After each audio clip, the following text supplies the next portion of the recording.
Hi friends, welcome back to my YouTube channel. ಎಲ್ಲರೂ ಹೇಗಿದ್ದೀರಾ? ಎಲ್ಲರೂ ಚೆನ್ನಾಗಿದ್ದೀರಾ ಅಂತ ಭಾವಿಸ್ತೀನಿ. ನಾನಿವತ್ತು ಒಂದು ಸ್ವೀಟ್ ರೆಸಿಪಿನ ಶೇರ್ ಮಾಡ್ತಾ ಇದ್ದೀನಿ. ಅದೇನು ಅಂದರೆ ಬಾಳೆಹಣ್ಣನ್ನ ಯೂಸ್ ಮಾಡಿ ಹಲ್ವಾ ಮಾಡೋ ಅಂಥ ರೆಸಿಪಿನ ತೋರಿಸ್ತಾ ಇದ್ದೀನಿ. ಹಾಗಿದ್ರೆ ಬನ್ನಿ ತಡ ಮಾಡದೆ ವಿಡಿಯೋನ ಸ್ಟಾರ್ಟ್ ಮಾಡೋಣ. ನಾನಿಲ್ಲಿ 2 ದೊಡ್ಡ ಬಾಳೆಹಣ್ಣನ್ನ ತೊಗೊಂಡಿದ್ದೀನಿ. ನೀವು ಇದೇ ತೊಗೋಬೇಕು ಅಂತ ಏನಿಲ್ಲ, ಏಲಕ್ಕಿ ಬಾಳೆಹಣ್ಣು ಕೂಡ ಯೂಸ್ ಮಾಡ್ಬೋದು. ನೋಡಿ 2 ಬಾಳೆಹಣ್ಣನ್ನು ಈ ರೀತಿ ಸಿಪ್ಪೆ ತೆಗೆದು ಇಟ್ಕೊತಾ ಇದ್ದೀನಿ. ಸಿಪ್ಪೆ ತೆಗೆದು ಆದಮೇಲೆ ಅದನ್ನು ಸಣ್ಣ ಸಣ್ಣದಾಗಿ ಕಟ್ ಮಾಡಿ ಒಂದು ಮಿಕ್ಸಿ ಜಾರ್ಗೆ ಸೇರಿಸ್ಕೋಬೇಕಾಗತ್ತೆ.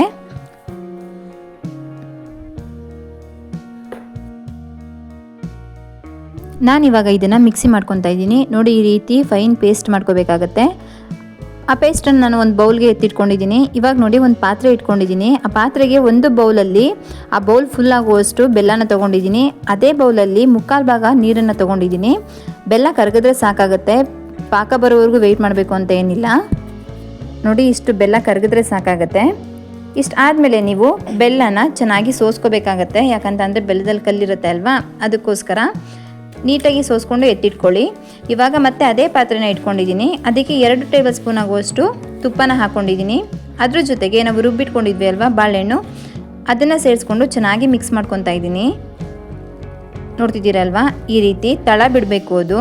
ಇವಾಗ ಇನ್ನೂ 1 ಟೇಬಲ್ ಸ್ಪೂನ್ ಆಗುವಷ್ಟು ತುಪ್ಪನ ಹಾಕ್ಕೊಂಡಿದ್ದೀನಿ.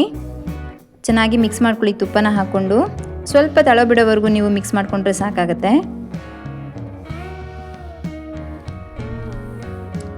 ಇವಾಗ ನಾವು ಬೆಲ್ಲದ ನೀರನ್ನು ಸೋಸ್ಕೊಂಡು ಇಟ್ಕೊಂಡಿದ್ವಿ ಅಲ್ವಾ, ಅದನ್ನು ಸೇರಿಸ್ಕೊಂಡು ಚೆನ್ನಾಗಿ ಮಿಕ್ಸ್ ಮಾಡ್ತಾ ಇದ್ದೀನಿ. ನೋಡಿ ಈ ರೀತಿ ಚೆನ್ನಾಗಿ ಮಿಕ್ಸ್ ಮಾಡಿ ಕಂಟಿನ್ಯೂಸ್ ಆಗಿ ನೀವು ಅದನ್ನು ತಿರುಗಿಸ್ತಾನೆ ಇರಬೇಕಾಗತ್ತೆ, ಇಲ್ಲ ಅಂತಂದರೆ ಗಂಟಾಗ್ಬಿಡುತ್ತೆ. ಇವಾಗ 1 ಟೇಬಲ್ ಸ್ಪೂನ್ ಆಗುವಷ್ಟು ಏಲಕ್ಕಿ ಪುಡಿನ ಹಾಕ್ಕೊಂಡಿದ್ದೀನಿ. ಹಾಗೆ ಸ್ವಲ್ಪ ಗೋಡಂಬಿನ ಕಟ್ ಮಾಡಿ ಸೇರಿಸ್ಕೊತಾ ಇದ್ದೀನಿ. ಇದು ಆಪ್ಷನಲ್, ನೀವು ಬೇಕು ಅಂತ ಅಂದರೆ ಹಾಕೋಬೋದು.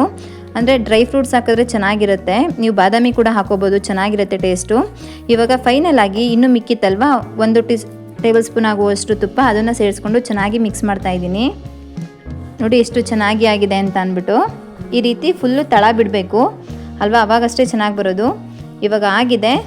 ನಾನಿಲ್ಲಿ ಒಂದು ಬಾಕ್ಸನ್ನು ತೊಗೊಂಡಿದ್ದೀನಿ. ಅದಕ್ಕೆ ಸ್ವಲ್ಪ ತುಪ್ಪನ ಸವರ್ಕೊಂಡಿದ್ದೀನಿ. ಹಾಗೆ ಬಿಳಿ ಎಳ್ಳನ್ನು ಹಾಕೋತಾ ಇದ್ದೀನಿ. ಇದನ್ನು ಇವಾಗ ಬಾಕ್ಸ್ಗೆ ಸೇರಿಸ್ಕೊತಿದ್ದೀನಿ. ನೋಡಿ ಈ ರೀತಿ ಹಾಕ್ಕೊಂಡು ಒಂದು ಲೆವೆಲ್ಗೆ ಅದನ್ನು ಪ್ರೆಸ್ ಮಾಡಬೇಕಾಗತ್ತೆ. ನೋಡ್ತಿದ್ದೀರಲ್ವಾ, ಈ ರೀತಿ ಪ್ರೆಸ್ ಮಾಡಿ ಇದನ್ನು ನೀವು 1 ರಿಂದ 2 ಅವರ್ ಬಿಡಬೇಕಾಗತ್ತೆ. ನೋಡ್ತಿದ್ದೀರಲ್ವಾ, ನೋಡಿ ಎಷ್ಟು ಚೆನ್ನಾಗಿ ಬಂದಿದೆ ಅಂತ ಅಂದ್ಬಿಟ್ಟು 2 ಅವರ್ಸ್ ಆದಮೇಲೆ ನಿಮಗೆ ತೋರಿಸ್ತಿರೋದು. ಎಷ್ಟು ಚೆನ್ನಾಗಿ ಕಾಣಿಸ್ತಿದೆ ಅಲ್ವಾ, ಕೇಕ್ ಶೇಪಲ್ಲಿ ತುಂಬ ಚೆನ್ನಾಗಿ ಬಂದಿದೆ. ನೀವು ಇದನ್ನು ಯಾವ ಶೇಪಲ್ಲಿ ಬೇಕಿದ್ರೂ ಕಟ್ ಮಾಡ್ಕೋಬೋದು. ನಾನು ನೋಡಿ ಈ ರೀತಿ ಕಟ್ ಮಾಡಿ ಇಟ್ಕೊಂಡಿದ್ದೀನಿ. ಟೇಸ್ಟ್ ಅಂತೂ ಸೂಪರಾಗಿತ್ತು. ನೀವು ಒಂದ್ಸಲ ಟ್ರೈ ಮಾಡಿ ನೋಡಿ. ಹಾಗೆ ನಿಮಗೇನಾದರೂ ನಾನು ಮಾಡಿದ ಈ ರೆಸಿಪಿ ಇಷ್ಟ ಆದರೆ ದಯವಿಟ್ಟು ಒಂದು ಲೈಕ್ ಮಾಡಿ, ಕಮೆಂಟ್ ಮಾಡಿ, ಹಾಗೆ ಸಬ್ಸ್ಕ್ರೈಬ್ ಮಾಡೋದನ್ನು ಮರಿಬೇಡಿ. ಹಾಗೆ ಇನ್ನೊಂದು ಹೊಸ ವಿಡಿಯೋದೊಂದಿಗೆ ಸಿಗ್ತೀನಿ. ಅಲ್ಲಿವರೆಗೂ ಟೇಕ್ ಕೇರ್, ಬಾಯ್.